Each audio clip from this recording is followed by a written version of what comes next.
Good afternoon, everyone. I'd like to call the Tuesday, November 19th, 2019 meeting of the Parks Advisory Commission to order at 4:04 p.m. Colin, could you please call the roll? Commissioner Gallardi, Commissioner Morrison, Here. Commissioner Borgsdorf, Commissioner Ramaswamy, Here. Commissioner London, Here. Commissioner Apple, here, Commissioner Kraut, Commissioner Skyless, Here. and Councilmember Grand. Here. Councilmember Haney. Okay. Have a quorum. Thank you. Item 3, approval of the agenda. You have the agenda before you, and it was sent out ahead of time. Does anyone have any additions or changes to the agenda? Seeing none, moving on to item 4. First, public comment. If there's any members of the public in attendance who would like to come up and speak to PAC, you're welcome to come to the microphone and do so. We ask that you please sign in, and you have 3 minutes per speaker.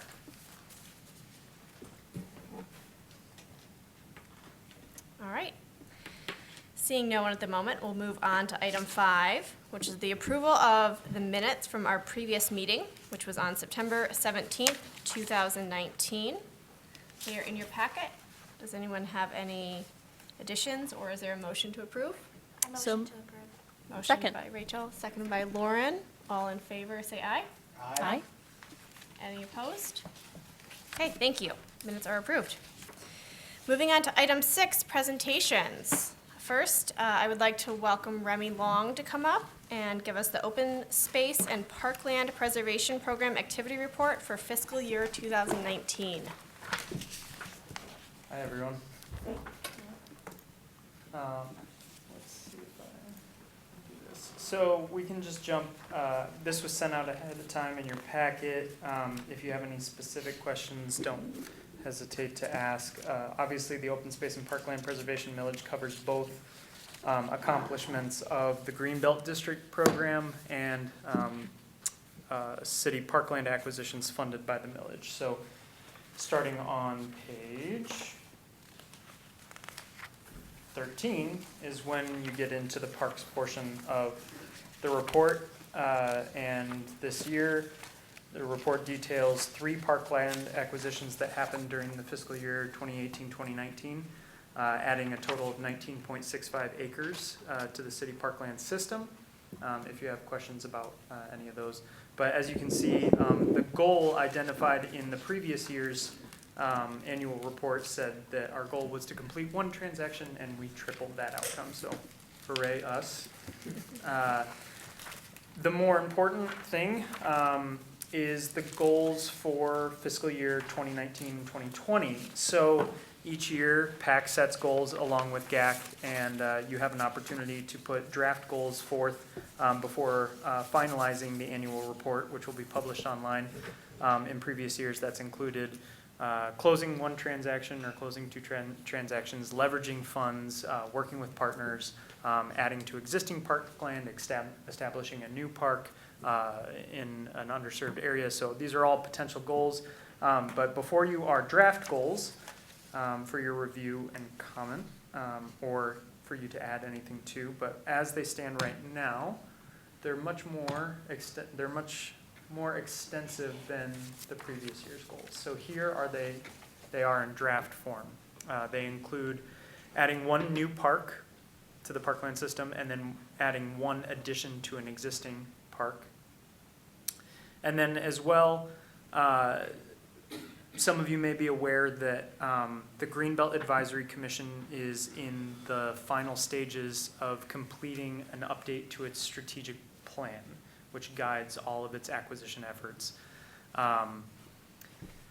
That strategic plan update is the 3rd in the program's history over the last 15 years, and it has changed over the years to adapt to new priorities and new emerging social factors that contribute to the land conservation efforts that we're doing. But this year in our strategic planning update, we heard fairly consistently at our public meetings that folks also wanted an opportunity to talk about parkland acquisitions within the city, not just Greenbelt acquisitions within the Greenbelt District. That forum was dedicated to focusing on the Greenbelt District and prioritization of efforts within there. So the scope was relatively limited, but people wanted to have that larger conversation about the open space and parkland preservation millage as a whole, and specifically the city acquisitions. So with that input, I relayed that to Colin, and in this form, am relaying that input back to you to say there's a desire to have this conversation in terms of strategic, maybe not PAC as a whole, PAC is guided by the PROS plan, but specific to the Land Acquisition Committee and the efforts for adding new parkland to the system, there is a desire to initiate a strategic planning process for LAC, which would entail all of the bullet points that I've detailed there. Any comments or questions? These are goals that came from the staff. Yeah, draft from staff based on feedback that was solicited from the public, and then Colin and I working together to develop some draft goals. So they don't have to stay that way, but I would imagine that the process for a strategic plan for LAC wouldn't necessarily mirror exactly what the Greenbelt went through. There are different resources that are being conserved and considered in that, and different stakeholders that are able to play. Many of the townships surrounding the city have their own purchase of development rights programs that we partner with, and the county has a purchase of development rights program. Some of those partners would not be at the table for a LAC discussion. Others could be invited to the table. So it wouldn't mirror it perfectly, but based on the outline and the goals that were inherent in the Greenbelt strategic planning process, these are some of those that could be pulled and extrapolated to use for a city parkland acquisition prioritization. So I'm noticing that it says it informs possible changes to the scoring system. Do we anticipate significant changes to the scoring system potentially, or just want to open up that discussion? I think that's it exactly. Is the Greenbelt strategic planning process, we didn't know that going into it at all. We knew that we wanted to have our minds open to, if we hear new priorities being emphasized by the community that maybe exist in our scoring system or don't, we either need to adopt them or reprioritize and re-weight the score associated with that criteria. So it's mostly just keeping an open mind to those, to that feedback. Yeah, I would expect the review of them. I mean, I think a lot of the things that we use to review property would stay. But I think it's always good to revisit them and see if the weighting of them is correct, or see if there are things which have switched since we last reviewed them. That's, I think, kind of the main point to it. So any questions about the Greenbelt strategic planning process or, yeah?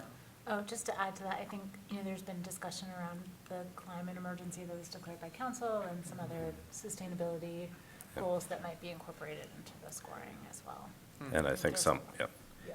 And I think some of that is even in recognizing that the criteria that we use to evaluate property now, quite a few of those criteria are in fact part of the sustainability goals and kind of matrix. They predate those, so it's basically seeing if we have it covered, and I think rolling them in together. What is your timeline that you're planning for these to have some results? I know it's very much in draft mode, but Very much in draft mode and open to suggestions. The Green Belt Advisory Commission had advised me that they wanted it done within about a 6-month timeframe. So that's when we got it done. We initiated it in about June of this year, and then we're going to finish it up in about January of 2020. So you don't have to mirror that, and there's involved several GAC meetings dedicated to the sole conversation around strategic planning, so there were no other agenda items. A consulting firm was retained to help facilitate that dialogue with GAC, and then there were also a series of, I want to say, eight public meetings at different branches of the Ann Arbor District Library to solicit feedback from partners, other stakeholders, and then just the general community at large. Each of which a presentation on the work that's been done to date with the Greenbelt was presented, and then feedback was solicited. There were ranking forms for priorities for participants to fill out to inform what criteria that exists is a high priority and what criteria may or may not exist that needs to be considered. It was a fairly extensive process over 6 months. And a report is now in draft form and going to council for consideration and comment. It's, again, it does not need to mirror that process. It can be different, but where the Greenbelts process is leading is looking at the landscape of what's been protected, and definitely for that program, a priority is building large blocks of protected land. So strategic prioritization of individual parcels within the Greenbelt District to target and solicit applications from, so that we can start to connect the large blocks of protected land that have already been established in the Greenbelt District. There's any number of outcomes, but I think PAC really will drive the timeline and process, and I'm happy to execute however you see fit. What might you recommend for a timeline? That sounds awfully extensive, what you Yep. just detailed. Yeah, I don't know. I don't, not quite there yet. I would rather sit down with Colin and some other park staff. I think Colin has a better understanding of the resources available in the city as a whole to help inform this process, and then definitely has a better understanding of the stakeholders that are in the local community that I'm not aware of, that would need to be considered when developing a strategic plan like this. Yeah, I mean, if I had to throw kind of, I guess, a time frame on it, I would say a year, but certainly not less. I mean, I think the reality is we already have the standing LAC as a portion of PAC, and we can use that aspect of the meeting to discuss this as we move forward. And I think what we do is lay out kind of the goals, how we would actually go about achieving them, who we need to involve to achieve that. And from there, I think we can develop a timeline a little bit more realistically. And the other, I think, another important piece of this is that since the Greenbelt District is all outside of the city limits, there wasn't a drive necessarily to align ourselves with the city's master planning process because it's outside of that. But for LAC's strategic planning process, the city is just initiating its master planning update. So this could align well with the efforts and timing and be done in tangent or parlay well with that, which I think is beginning in early first quarter 2020. So a year seems reasonable from that onset. Remy, did the Greenbelt Commission have scoring criteria before the planning process the way that Mhm. LAC does? Yep. Now, okay. Yeah, and I have to commend you on your scoring criteria because I have always found yours very neat. It's 100 points, that's what's available, and I would love to see a scoring system like that. The Greenbelts has 2 scoring systems. Parks is considered active park or natural areas. Greenbelt's considered farmland or open space. And there are 2 different scoring systems for each. One is 153.5 points available, the other is 172 points available. Because of our strategic planning process, we are now updating our scoring system. We have a scoring subcommittee that will be making recommendations and revisions. And one of those, staff highly recommends putting it on a 100-point scale. Got it. That's helpful. Yeah, I mean, Percentiles. Percentiles is what really matters. Right. yeah, just, Right. I mean, I would love to see if everything was kind of a standard. Mhm. So then if anybody ever looks at it, it's easy to understand. Yeah. Everybody's doing this different things. It's, Yeah, and you go to the township programs, they have scoring systems, the county has scoring systems, the nonprofit land conservancies have scoring systems. We all have our own little methodology for evaluating what's a priority for us individually as programs. So I think you guys have a very strong framework to use. Maybe it involves a little tweaking based on the current context of the city and partners and their priorities, but it's certainly a strong framework. Great. Any other questions? Just a comment, one of the things that I've heard from the non-motorized transportation community that ties in with our acquisitions is that there may be opportunities to be able to connect places, neighborhoods that would never be considered as either natural areas or even, recreational space in the traditional sense. And I just plant that little seed right now because it seems like there might be a way to, take some of these vacant lots or spaces to be able to make neighborhood connectivity, be able to make ways that people could avoid busy streets for walking or for cycling. And I'm not sure we've got a great way to be able to bring those parcels to the fore Yeah. with our current planning process. And I know you can do it with GIS, and I know it's tricky to do and takes a lot of careful thought, but I'd really like to see us starting to identify some of these places that wouldn't necessarily show up, that nobody would ever consider for a natural area as a place for, some sort of non-motorized connectivity. That's fully within the goal of parks, it's fully within the goal of the sustainability goals of the city, but it's not something that I've seen ever pop up on our radar for lack. Yeah, I think it would be very consistent with how we do try to find connectivity between existing parks and all of that. I think it's just kind of expanding that into like a broader conversation, but that makes a lot of sense. I think those are exactly the types of things that conversation will bring forth that would be great. And I need to double check it with the attorney's office, but I'm almost positive that the millage is not limited to the acquisition of land itself to hold title. It's the acquisition of an interest in land is totally available to us as a tool as well. So if it's an access easement or a right-of-way over a private property for the use of trails and connectivity between parks, we don't actually have to own the land itself to get that done. So that's certainly part of the conversation that can happen. Great. Any other questions or comments? Okay, thanks so much, Yep. Remy.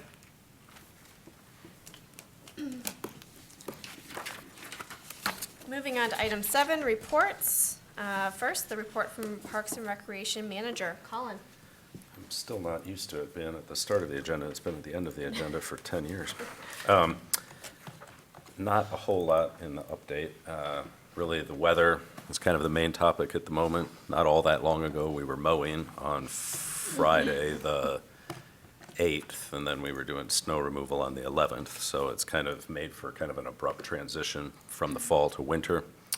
The crews are out there kind of working. They really did a nice job with it. Early end of the golf seasons, obviously, we will reopen Huron Hills if all the snow melts and it's a little bit warmer, so we can still try to get people out. Scott Spooner and his staff are starting to prep for the outdoor ice rinks at Allmendinger, Northside, and Burns.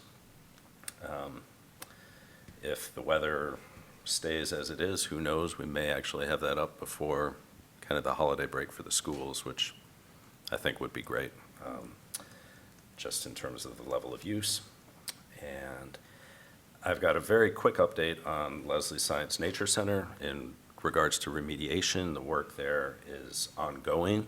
Over the past week, there's been excavation at the depression in the woods, one of the sites that we spoke about that had kind of a higher level of metals. So that soil has been transported off the site. This week, it is being replaced with sand and topsoil. And there's been a lot of work at the Energy House that is ongoing with a new floor in the basement. So it's sealed along with the vapor pins installed. There'll be a mitigation system early December will be installed.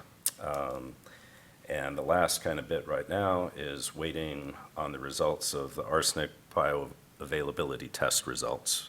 What that will do is those calculations will inform the future use and kind of the acceptable exposure at this site.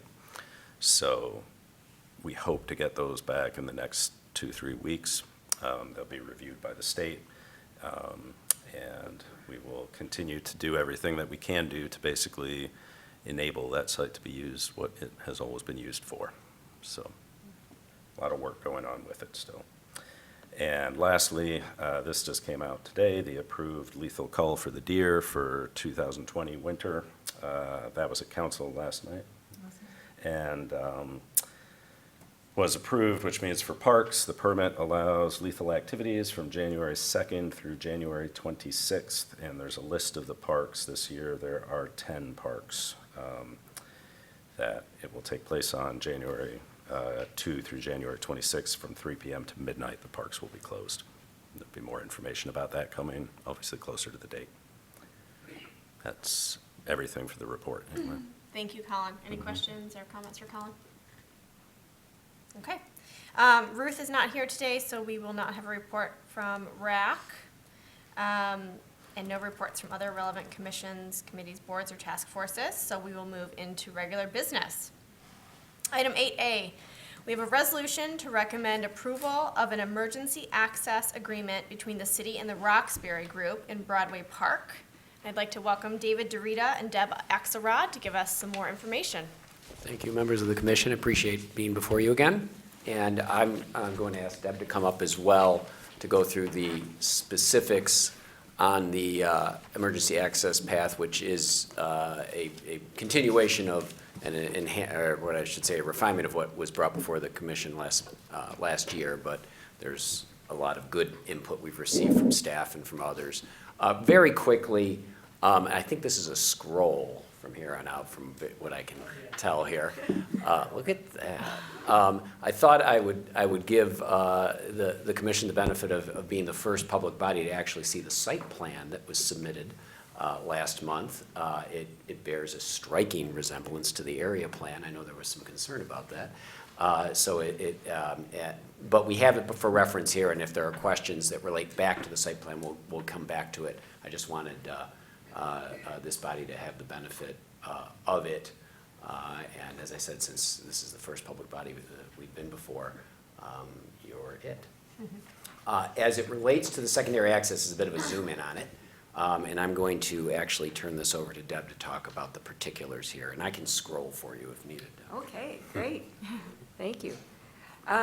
So this kind of ties it in with the plan. We just wanted to show it over the air photos so that you could see where the access is actually, and we went over this at the last meeting, but for the benefit of those who were not here, the access would come into what is currently the Broadway Dog Park, directly across from our site. And what we would have to do then is put in, actually, there's been some changes since we were here last time based on input from engineering and parks and the different groups at the city, that this is actually L-type opening, and we'll show you that. We've actually widened the path. It's all concrete now at the front there where you first come in. We won't be using any permeable pavers or anything like that because there was some concern about maintenance and that type of thing. So we're just going to use concrete there. I think it'll still be a roll-type curb so that it won't look like, a driveway as much. So, but we'll still allow for drainage in Broadway Street. And then we'll widen the existing path that is currently concrete. That is a sidewalk in the park, and we'll make that the required 10-foot that we need. And then coming around, we'll actually extend a path down, and right at the very southwest end of the dog park, we'll continue across with asphalt underneath the bridge, and then connect with Amtrak parking lot, use their existing parking lot, come through, add in a driveway that goes from the northwest corner of the Amtrak parking up into our site and development that hooks in with our drive there. And in addition to that, we're going to need a little retaining wall, which I can show you in more detail. And also, we talked about putting in a fence as was requested by MDOT. So if we scroll to the next. Here we go. So this just shows the construction document, which shows the wall in a little bit more detail as to the extent of it, and shows the difference in the pavement materials, the concrete and the asphalt. We'll also need a Knox box and a gate at Amtrak parking lot. They currently have a gate there, but we'll need something for the fire department to easily get in. Yeah, and the fence is shown there. The extent of it goes kind of to the end of the path that's in the dog park that's existing. Okay, then the next sheet. This shows the grading in a little bit more detail. The engineers were asking for the detail on that, so we gave them that. And that shows the retaining wall's about 3 foot in height. And this will be on our submittal also for site plan that's going in this Thursday. So that'll be part of it. And now this is really excited. David was really excited about these details. This is the type L opening that was requested by the engineering department. And then we just have the truck that we used, for the turning radii to show that it works. Okay, next slide. Is that like a turntable? Can you explain what that is? So the turning radius, if, what that does, the turning radius, if you know what size vehicle that you have, then we have a software in our office that actually maps the path of the truck. So then you can see, and there'll be a line as to where the wheels are going to go, and you can make sure that your radii are going to work. Just to prove As that it's the designed. front won't fall off the. Right, and that's all shown. I didn't bring that, actually. I didn't think anybody would care about that here. But it will be, if you want to see it, when we do submit, it'll be online, with the submittals on eTrack It. And that'll be under the fire access, or I think it's called the fire access sheet or something like that. Okay, next sheet. So this is the fence that we're putting in at the railroad tracks. We were planning on putting in a vinyl coated chain link. We kind of thought that, after thinking about it, that the best thing would just be to just put in something that's coated so that it would be dark and kind of disappear and go with what else is out there. And not rust. And not That would be rust. nice, actually, because that would link in with fencing at the dog park, so it'd be the Right. same color, that'd be good. Good, that's great.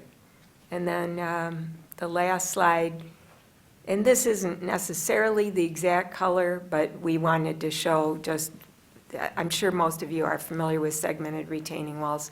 It'll look something like this and about 3 foot high. This will be where? And that will be, if we go back, probably shows the best at the, keep going. Probably shows the best on this drawing. If you could point to where you want me to. Yeah.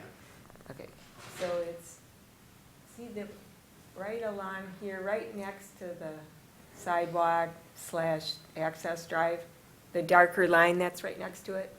Yeah. Okay, thank you. Any questions? I have a question, sorry. I keep Sure. asking about what that. So once you put this in, looks like now that you're going to put this retaining wall, then this is going to be a permanent piece that will be integrated into the final site development. Correct. Okay, and it's a walking, it looks like it's a vehicle, but then once the construction is done, will it be closed off for vehicles and just a walking path, or what is the purpose Yes, after that? well, it is just a walking path, obviously, but we had to design it so that a fire truck could drive on it. So we were really only needed to widen the existing path by 2 feet to achieve that. And the intent is that at Broadway, at the street, that it'll just be like a roll curb so that it won't look like, with big radii, it'll just come in at an angle and not look so much like a big drive that you're supposed to drive in. So essentially, we're augmenting the pathways in the park in a fashion that if somebody weren't aware that this was being done for emergency vehicles, would just look like more walkways in the park. Obviously, if somebody follows that pathway, they're eventually going to hit a fence at the Amtrak site. And I think the other real enhancement here is that finally there'll be an appropriate fence at the base separating the park from the MDOT property, which right now is a bit of an attractive nuisance when we walk over there. We understand the value of adding that fence along that route. So from our perspective, it winds up having no negative impacts on the use of existing Broadway Park and actually kind of increases some accessibility, if you will, through the park.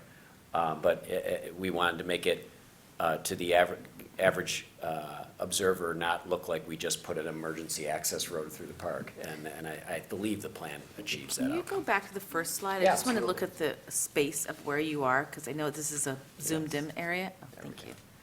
So we're a little Right deeper. here. So Broadway Bridge is where it says Broadway on the plan. Okay. And then Depot Street is also labeled on the plan, just to kind of give you some perspective. And then the railroad tracks kind of Train run, station. yeah, the train station's there, and the railroad tracks run along kind of the south and west sides of our property. Could you maybe highlight on the screen for us the portion that is not there right now? I'm going to do my best Yep. here because it's Yep, small, that's great. but it's pretty much Yep. from about that point on. Yep. Right. So the rest of it is in place now. Gotcha. Well, except for right at the Broadway Bridge, of Right. course, we had to add For in the the vehicle access turn-in, and the but for- widening of 2 feet of the small, yes.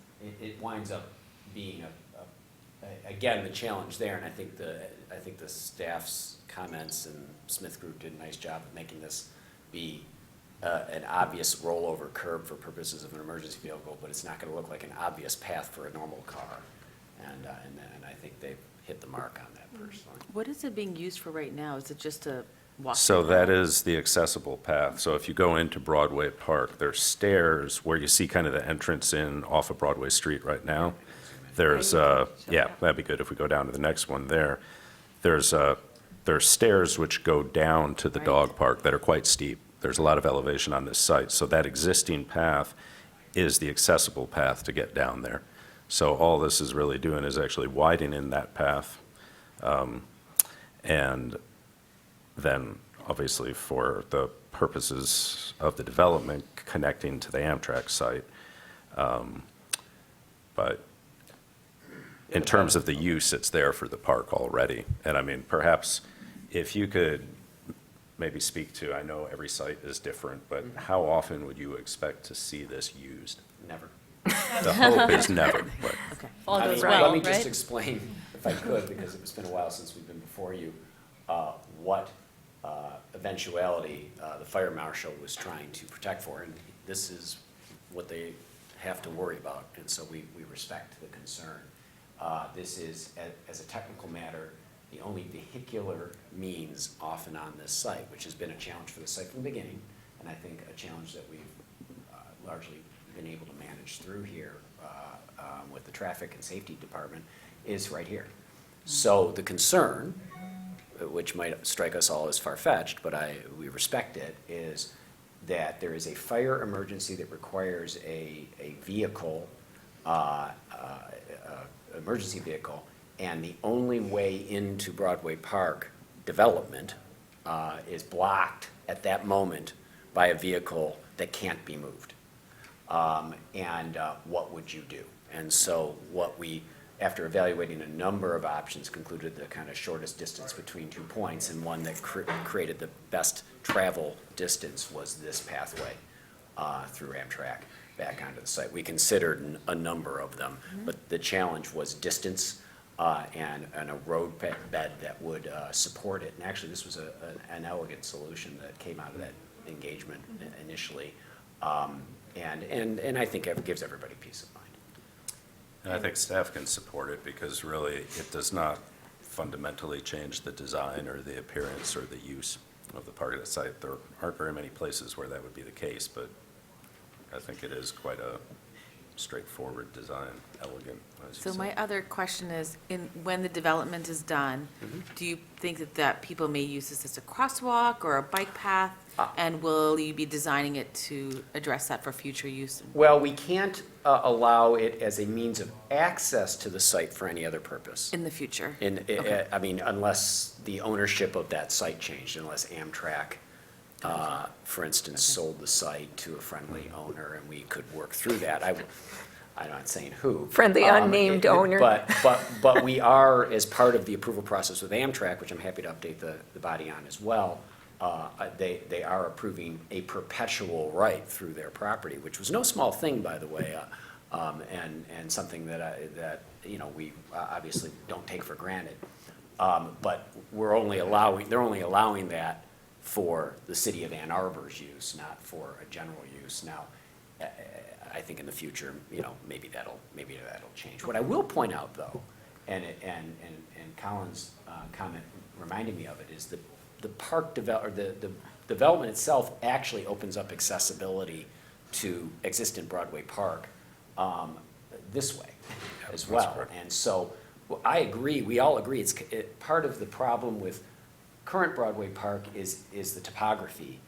It is kind of hidden in plain sight, and hard to get to, and so obviously our plan all along, right on through to including, frankly, co-opting the name of your existing park in the larger development, was so that that line would blur, and people would start to see all of this built environment and public space environment as one contiguous space. And so while I don't think we're creating that pathway for biking and hiking, we are creating 2 or 3 others that I think will really activate the city's Broadway Park in a way it hasn't been activated yet. So the way that it works presently, if you're in Broadway Park, the pathway which goes up near the river goes underneath the bridge and stops because we can't access the site, obviously, but I suppose the design is such that if the development moves ahead, it would connect then to the pathway along the river all the way up to kind of the bridge there. So it would be a way in which people would be able to get access to the river that they hadn't previously from this side. One question to clarify, even though you plan to never use or hope to never use the secondary access, you are responsible for keeping that path clear at all times, including during snow and ice and everything, right? That is our assumption under the final access agreement, but that's certainly been our understanding. Okay. Yeah, that is how the resolution reads, that the idea is, I mean, again, because it's an emergency access path, will have to be cleared and cleared quickly, so that would be a part of the agreement between the attorney's office and the Roxbury Group. And, One last question. Just so my mind is understanding this right, where the line is, and then you go to the edge of the Broadway, so if you're coming around that curve, because it's going to be all landscape, is that where the fence is? Is that where, so people don't cross over to this other fence? No, It's my wor- actually, it's actually right along the property line between the park and MDOT. Maybe it shows better on the next It slide. probably does. This fence Yeah, doesn't there exist it is. yet. So see where that line is, and it comes underneath the bridge, and then it angles up, and then we'll attach then to the gate that's at the Amtrak parking lot. There's a And fence And here fence. right now. Okay, so it's not a roadway that people could cross and there'd be no cars or anything that they cross that? I'm just worried about that roadway. But you're on the, I guess I'm At this point, under the bridge, no one's That's going. underneath the Oh, gotcha. bridge. Then you're Yeah. It looks, it That's a just looks little like an unimproved confusing. Yeah. viaduct right now. And it's another reason we went to gravel there. You know, it was satisfactory for the emergency vehicles, and it also didn't send the wrong signal, which is keep walking or keep riding. Well, we have asphalt now. Oh, that's asphalt now. Yeah, I it is apologize. asphalt. Because we needed to maintain it, and we just, went with asphalt Okay. because of the concerns that But were it's- expressed, it- yeah. It is, I think the important thing here was the addition of this fence from a safety and kind of wayfinding perspective, that if anybody does amble down here, they're gonna start hitting some roadblocks, unless they're behind the wheel of a fire truck. Thank you. Yeah, does that I make just wanted sense to now? understand No, no, the no, it's- access, and I'm worried about somebody just going, oh, la, la, I'm gonna, and then they Yeah, end no, I up don't at think this. that's gonna happen too. No, and I will tell you that we've been working very collaboratively with Amtrak on this, and I'm very pleased that they're moving it forward effectively by federal government standards. We're about 3/4 of the way through their process, and they have the benefit of the same plan. And this is my last question, I promise. Is the landscaping gonna be what you had in that photo, which is like, perennials, or are you looking to do native plants, so that way maintenance is easy for future? We're probably going to do something that's relatively low maintenance there. There are 2 trees that will have to be relocated, so we're gonna do that. And then I think that we're probably doing lawn. Yeah, because we stuck, I believe, with a 4-to-1 slope everywhere, so I think that can be mowed there. So we didn't want to burden the city with additional maintenance on landscaping. I know that they're kind of strapped for that anyway as it is, so. Would it be a space for like a rain garden? Would that be an appropriate space? No? Well, that's not a low area for a rain garden. That, the water's going to run right off of that, on the slope. About 3 feet high. About to there. And so that will actually come as a part of the site plan, will include the plantings that's reviewed by park staff, by NAP staff, by others. We'll certainly comment on Perfect. kind of what's appropriate and what's But the if- best maintained. Right, and if you had any ideas or suggestions on the 2 trees that we're relocating, you know, we'd certainly be interested, like if you feel that you want it in another park even, you know, I mean, I suppose as long as it's in Ann Arbor, it would be reasonable to whatever, you know, we put on the drawings to be relocated at your discretion of where you want it to be. So we're looking for ideas on that. Great. Any other questions for David or Deb? All right, we have before us a resolution, so, any other questions or comments about the resolution itself? Okay, is there a motion to approve? So moved. Moved by Lauren. Second. Seconded by Pravina. All in favor, say aye. Aye. Aye. All opposed? Nay. One dissent. Okay. Thank you. All right, thank you so much for coming. We appreciate your time, thank you. Thank Thank you. you. I don't know how to turn this off, by the way.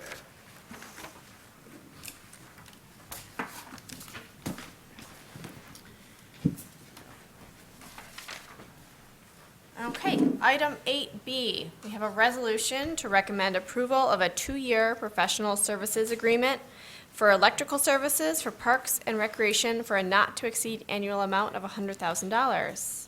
So I'd like to invite Scott Spooner to come up and give us more information. Good afternoon. So actually, I was going to talk about, there's an electrical and a mechanical. Yes, that's next. If you would like to talk about both, that's fine. It's- So there are 2 resolutions, one for electrical and one for mechanical, so you can fill Yeah, us they're in very, very however you'd like to do. Okay. So in September, we went out for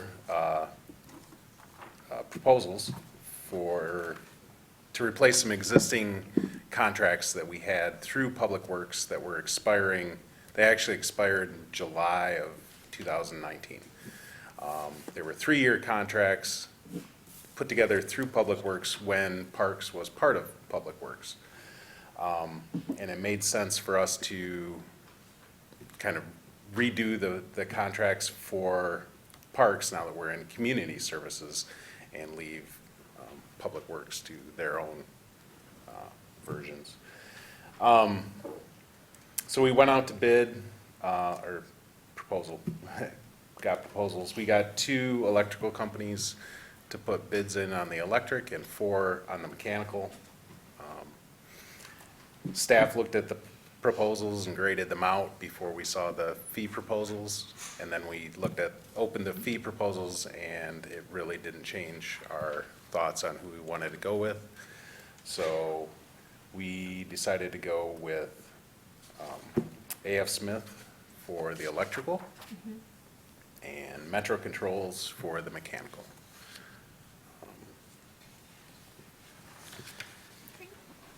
And can you speak to if we've had any experience with those companies gonna before? be my first question. Yeah, so Metro Controls, we actually had that is who we had the existing expiring contract with for mechanical contracting. A.F. Smith, relatively new, although we just had the lights at Buer Arena replaced with LEDs, and they did that work for us. That was not part of this contract. That was, we went out and solicited quotes for that, and they were the lowest bid, the lowest quote. Yeah, we did the expiring contracts that we had with Public Works. It was, the electrical contract was worth $100,000, and that was for all of Public Works, including Parks. And then For mechanical contractors, we actually had two companies on contract. We had a $200,000 and a $250,000. Parks did not use all of that money. That was split between us. But the numbers we're asking for, well, we have not used that much. We've not used what we've asked for before. We're asking for more than what we've used, if that makes sense, if that clears. The monies are coming out of the budget, and we have them available. So, Yeah. Other questions for Scott? Or for Colin? Great, okay, so Scott's given us background on both of these, but we need to approve them one at a time. So first, we have the resolution to recommend approval of a 2-year professional services agreement for electrical services for Parks and Recreation for a not-to-exceed annual amount of $100,000. Are there any questions, comments, or a motion to approve? I motion to approve. Motion by Rachel, Second. seconded by Mike. All in favor, say aye. Aye. All opposed? Okay, thank you. The resolution passes. And then the next resolution is a resolution to recommend approval of a 2-year professional services agreement for mechanical services for Parks and Recreation for a not-to-exceed annual amount of $200,000. Is there a motion to approve? I motion to approve. Motion by Rachel, Second. seconded by Mike. All in favor, please say aye. Aye. Any opposed? Great, that resolution passes as well. Thank you for coming, Scott. Thanks, Scott. Next, we have a resolution to recommend approval of a golf cart lease with Golf Cars Plus for $68,904. And Colin is going to fill us in on that. Yeah, so this is to replace the lease that we had that expired at the end of the 2019 season. So we went out to bid and had 3 companies responded to the bid. And the low bidder is Golf Cars Plus. They have Yamaha carts. This is actually what we had the last 3 years. So they were the low bidder again. And the total amount, $68,904, is actually slightly lower than the expiring lease amount for the same quantity of carts and utility carts. I can say that staff have been extremely satisfied with the performance of the Golf Cars Plus, the company. They come out to do maintenance on kind of a routine schedule, which has helped greatly. Again, these will replace an expiring lease. They are a big part of the golf operations. Every year, there's about $248,000 in revenues actually generated from the rental of the carts. And they are also a more fuel-efficient model than the ones that they're going to be replacing, which should save us about 600 gallons a season in use. There's not an awful lot of use, to be honest, in a golf cart. It's a small tank, but. Any questions for Colin? No? Is there a motion to approve? Oh, I Mike do has have a one question. And I asked this 3 years ago. Yeah. And the answer may be the same, but any motion toward electric vehicles here? Yep. And how does that discussion? Yeah, so I'm actually working with the Office of Sustainability and Innovations. I'm still getting their OSI tag right. So for a little bit of background, we actually looked, it was 3 years ago, we had a facility designed that could store the electric carts and charge them, and actually went out to bid for construction of it, and it was almost $500,000. It was $450,000 if I remember, and I think we got another bid over $500,000. That, when factored in with everything else and kind of needs across the park system, was rather steep, and that was also only for one cart storage facility. We have 2 courses, so it would be perhaps not twice that amount. The one at Huron would be smaller, but it would certainly be considerably more. So we have started to work with Office of Sustainability to look for options as to how to fund in terms of grants moving forward, things like that. And it is the move that we want to make. We just have to figure out a way to pay for really, quite frankly, some expensive infrastructure at the outset to do so. Good question. Any other questions? Is You- there? Oh, sorry. Oh, sorry. While we're talking about money, though, it's interesting that it's lower than the prior expiring contract. Do you think are they giving us older equipment? Is there another reason for that? No, I think honestly, it's competitive. win, yeah. There were 3 bids, there were 2 are very close, one is way out there. Gotcha. But, I mean, within the golf business, there's really 3 or 4 main competitors, and I think they know it's close, so. Okay, just curious. But, yes, it's not every day that happens, so we're pleased to see that. Like, that's great. I will also comment that when I took my dad to golf at Leslie Park, he commented on the quality of the carts. So Outstanding, it's thank you. It's bringing people back. He still wants me to take him there again, so Good. it's working. That's great. Any other questions or comments? Is there a motion to approve? A motion to approve. Motion by Rachel. I know, Second. she's on top of it. Seconded by Mike. Great, we have a pattern. Motion by Rachel, seconded by Mike. All in favor, say aye. Aye. All opposed? Great. Motion passes. Thank you. Next is the Park Advisory Commission policy agenda items, which you have in your packet. I'll let Colin give a little bit more background on these, but hopefully you've all had a chance to look through them. They did come directly from the PROS plan, so these are priorities and goals that have already been outlined and reaffirmed in the PROS plan. We went through this process last year, and we're following the same process again this year. So I don't know if, Colin, you have anything Yeah. to add to that? I mean, essentially, that is it.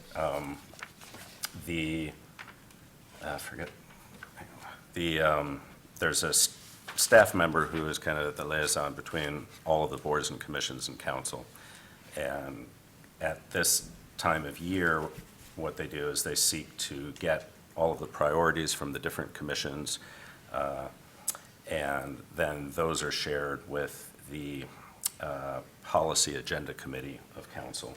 And that helps, I think it helps both to focus council on items that the different commissions may be interested in, and is also helpful as they start to have deliberations about the budget. So this is kind of the Park Advisory Commission sharing these goals with the Policy Agenda Committee for their information and consideration. Any questions? Is there a motion to approve? Motion by Farina, thank you. Second. Seconded by Lauren, great. All in favor, say aye. Aye. All opposed? Okay, thank you. Our next item is a resolution to recommend approval of a contract with Anlin Corporation to renovate park bridges located in Barton Nature Area, Mitchell Field, and Gallup Park, and to replace the Lower Cascades Bridge for a cost of $424,863. For all 3, correct? Pardon? For all 3? For all of the, right, for all of that work. So I'll let Colin fill us in. Yeah, so in the spring, I think the very early spring, late winter, we came to PAC with a resolution for a design company to put out the construction information in order to receive bids on the work. That was Hillary, who I shall mention briefly is in San Diego today, so I'm going to be covering this for her. And we actually put out, to bid, we put out work for all of the bridges listed here, and also 2 structures at the Bandemere Park. There's a vehicle bridge and a pedestrian bridge there. The total amount of the bid came back $900,000, which was higher than we had in terms of budget, which is about 550 to 600 is what we were working with. So staff met with engineering consultants, the construction company with the low bid, and we also included the engineer for the city who oversees all of the vehicle bridges, so the Huron Parkway Bridge, Stadium Bridges, Broadway Bridge. He has been extremely helpful as we review all of this. And as we went over all of the estimates, we looked at the Vandermeer Park structures. It was really determined that they could be postponed for as much as 5 to 10 years. We'll continue to inspect them every other year to continue to monitor the condition. So that will allow for kind of the capital rehab costs that we need to raise for that portion of the work to be actually put into a future year's capital budget. And I think that is kind of the wise thing to do moving forward in my mind. We're kind of going over it all sorts of different ways, but if it's a roof on my house, I don't want to replace it when it still has 10 years left. I would much rather do that with maybe 2 years left. I don't want to wait too long, of course, especially in this case with safety, but I think that we're in a good position to do the work of the majority of the bridges and to leave those two for the immediate future. And the good thing is that we have the information that we need to go back out to bid for those prices at the time when it is right to replace or to rehabilitate. The work on the other bridges would continue. There is work that can happen in the winter, which is important because there are repairs that are going to happen to the Gallup Bridge. We will be talking about the replacement of that in its entirety in the future. We've kind of already broached that a few times, but there is some work which needs to be done in order for it just to be in the condition that it needs to be for use. The more of that we can do in the winter, the better, for obvious reasons. I think the other thing that stands out to me is the bridge at the Argo Cascades. That's just it's a very short span bridge over the last of the Cascade drops. So that's obviously quite new. It's about 8 years old. The way it is made is it has weathering steel as the support, and for the deck, it's wood planks. And what has happened is, not surprisingly, all of the salt from people's shoes, bikes, everything else that go over it has corroded that weathering steel at a rate which is not good. So one way that we can go about that is we can repair it essentially by a special manner of painting and preparing the existing steel to be painted. That amount, I think, is about $65,000 to do that work.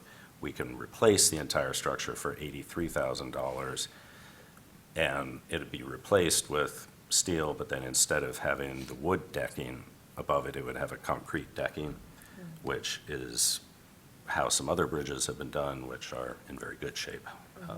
So I think that's probably the wiser way to move forward with it.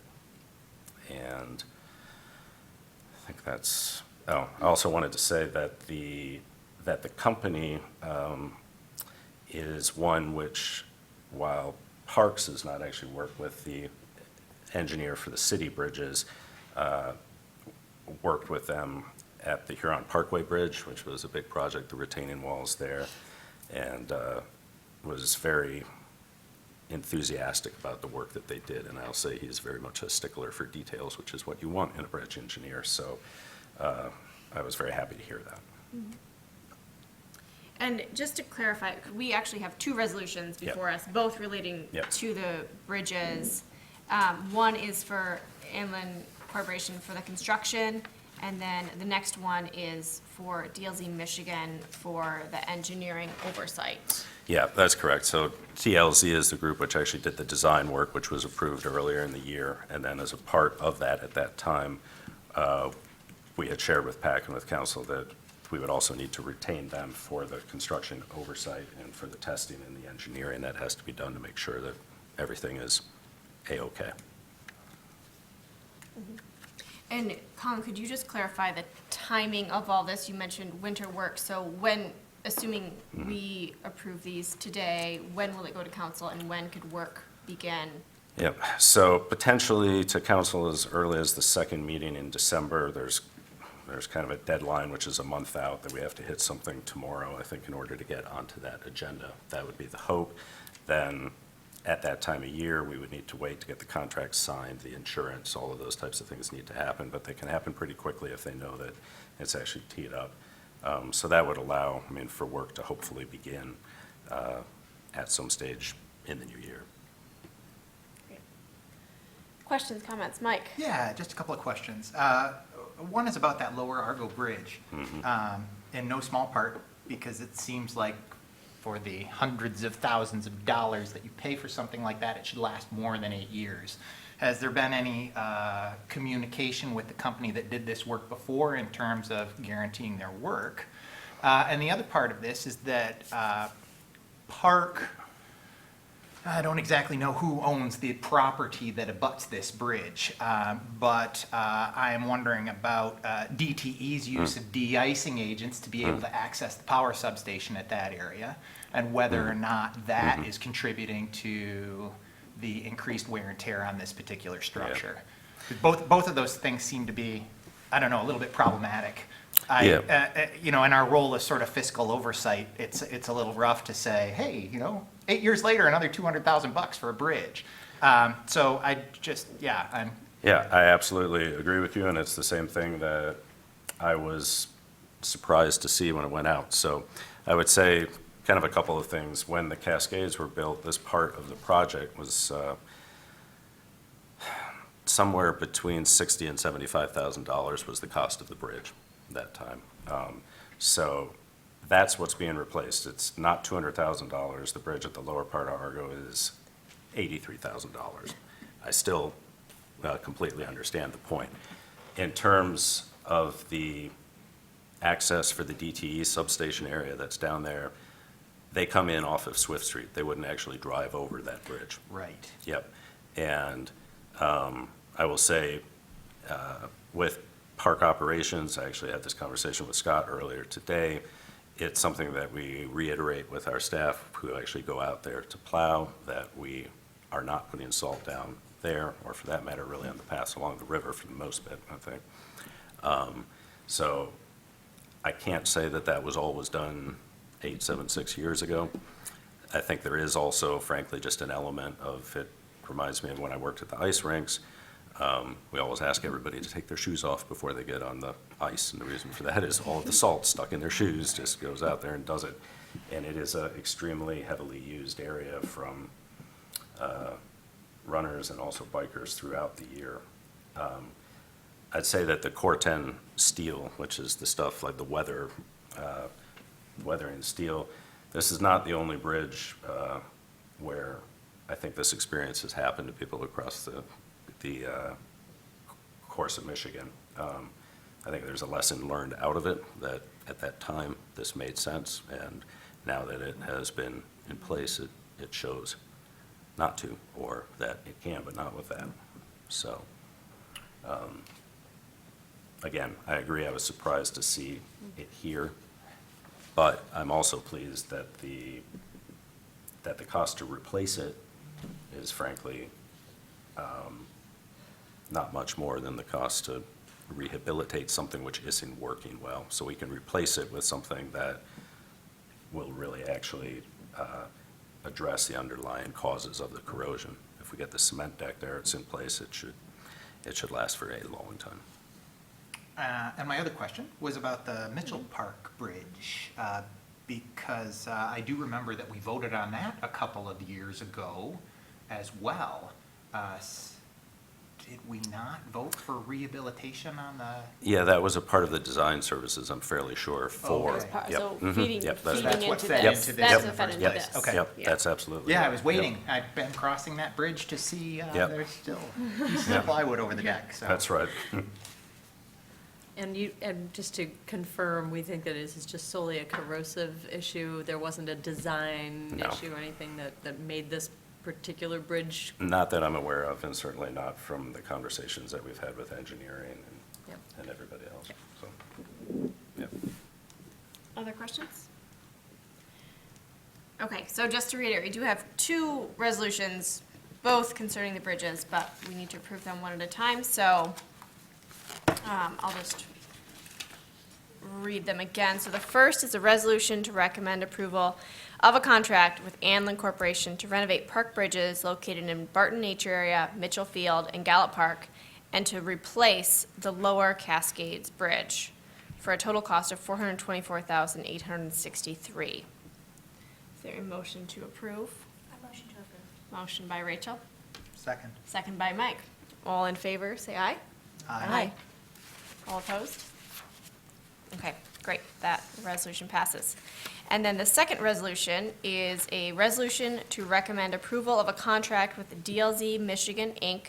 to provide professional engineering construction administration services for the rehabilitation of bridges in Barton Nature Area, Mitchell Field, Argo Cascades, and Gallup Park for a total cost of $44,164.43. I actually have it for $50,032.53. It's different from the, so that, look, it sounds, at least seems that the memorandum and the resolution have different numbers on them. You are correct. She's right. Yeah. The resolution is correct. It's the 44,000 is the number. So the So the memorandum is correct. memorandum's correct? Yeah. Okay. Hang on one second, let me find this, sorry about that.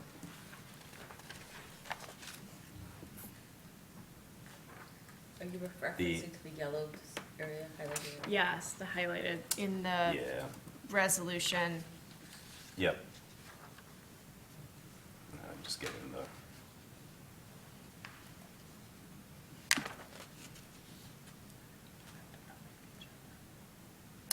Right. It is, the correct amount is in the memorandum, my apologies on that. It is the 44,164.43 with a contingency of 4,416. And that Gotcha. makes for a total of up to 48,580 and 87 cents. And that will be corrected. Okay, so the resolution will be corrected? Yes. For the correct amount, okay. Yep. I would Great. move to approve the updated resolution Great. with those numbers. Thank you, Lauren.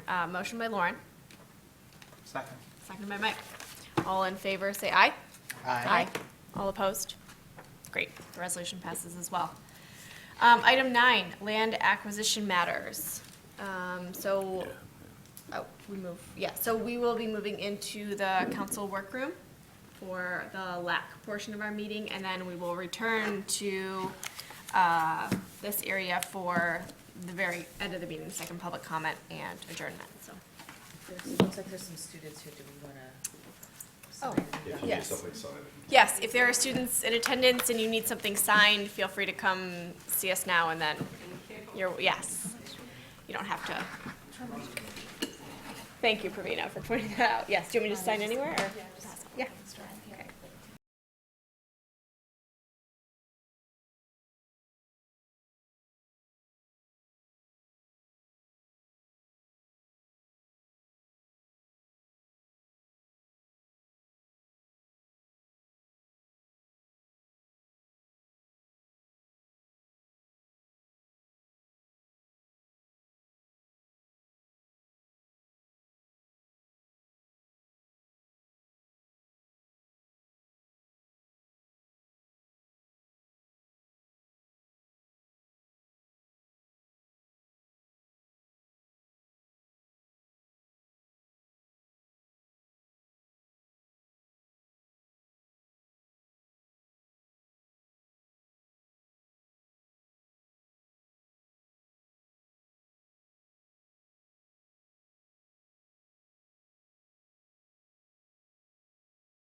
from our land acquisition meeting. Moving to item 10, second public comment, seeing no members of the public at this time.